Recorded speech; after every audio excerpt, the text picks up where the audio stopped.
Hello, everybody. I'm Madame Sensei. I teach Spanish, French, and Japanese out here in the beautiful Pacific Northwest to high schoolers. And I am thinking my way through the Harvard Project Zero thinking routines.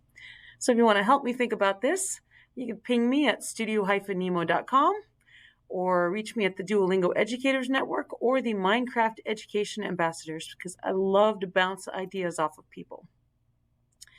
So today we're still in the digging deeper into ideas section. And the next one is take a stand. And again, the Harvard Project Zero thinking routines are located right here, but I'll have a link in the description as well as a link to some papers for this one. Take a stand also appears in perspective taking and in considering controversies, dilemmas, and perspectives. So you're going to need to translate these questions that are in the worksheet. There's these worksheets.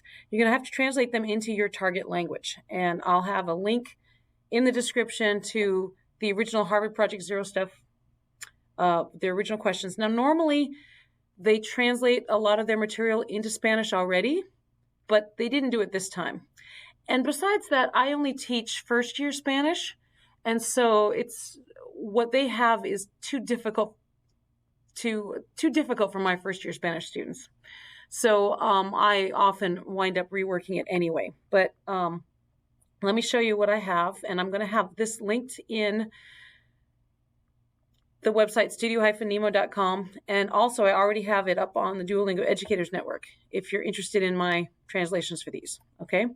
So this is the French one first. Okay. I've made it pretty simple. I teach up to French 4, but the simpler the better when you're giving instructions, I think, because you want the students to really get into the meat of what they are thinking about.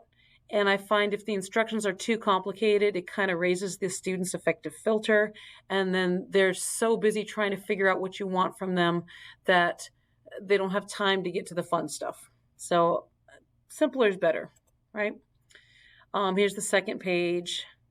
And here's the third page. And again, this is all on studio-nemo.com or the Duolingo Educators Network. Here's what I've got for Spanish. And I don't think I put screenshots up here because I figured you'll look them up later. Japanese.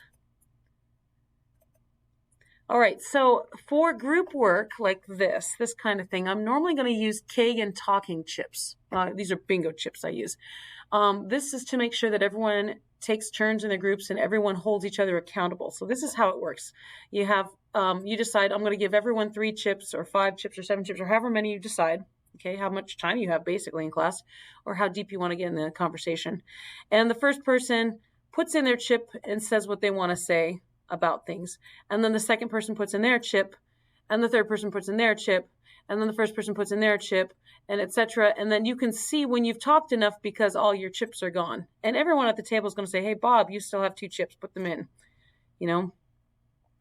So that's a pretty good way for them to keep each other accountable. And then while they're doing this, you walk around the room and eavesdrop. You are always working the room. Never sit down and grade papers or anything. You walk around and listen. And at that point, if they're saying something wrong, you can either say it correctly, you can say it 2 ways. I have 2 feet, or I have 2 feet, and you let them choose. Or you can just raise an eyebrow and then they'll self-correct, okay? But you got to be working the room. So for pop-up grammar translation method, you're doing the audio-lingual method, and you're looking at transformation drills, you're doing community language learning, and you're dissecting a script your class wrote, or you're working straight out of your textbook, and you really need to explain grammar. There's an awful lot of grammar on the worksheets already. So like with everything else, be prepared to have a living word bank. The students ask you, como se dice, blah, blah, blah in English. You can write the word on the board and you could draw pictures and act it out and everything and write words that they need to know. And whatever topic you're talking about, they're going to want to say, they're going to want words to talk about it. So, here I had one and the students they needed to know how to spell water. They didn't know what faucet was, put that down, dangerous. They had to, we worked over this to remember what happens to this when it's feminine and everything. But be ready to do this sort of stuff. When you're teaching literature, culture, history, art, music, food, I should add that to the slide. Harvard Project Zero suggests that you use digital clips for this as long as there's no clear right or wrong answer. But I like to have my students role play or describe a situation going on in the hallways. Oftentimes we don't use real situations, we use fake situations because I don't want to raise anyone's affective filter when they start to get angry about, Fred bumped into me in the hallway and didn't say he's sorry, But we did have a really good one. I don't know where this picture's from, but I just needed a picture of donkey basketball because it never happened at our school. So what happened was the senior class thought that a really good fundraiser was going to be to have donkey basketball. And the PTSA was behind them and supporting them and everything. And unfortunately, the community reaction wasn't that good. And the community pointed out the cruelty to animals. And the seniors felt really upset because this was something that they had thought about very deeply, and they had thought about all those issues. And the community blew up before the seniors had a chance to make their case.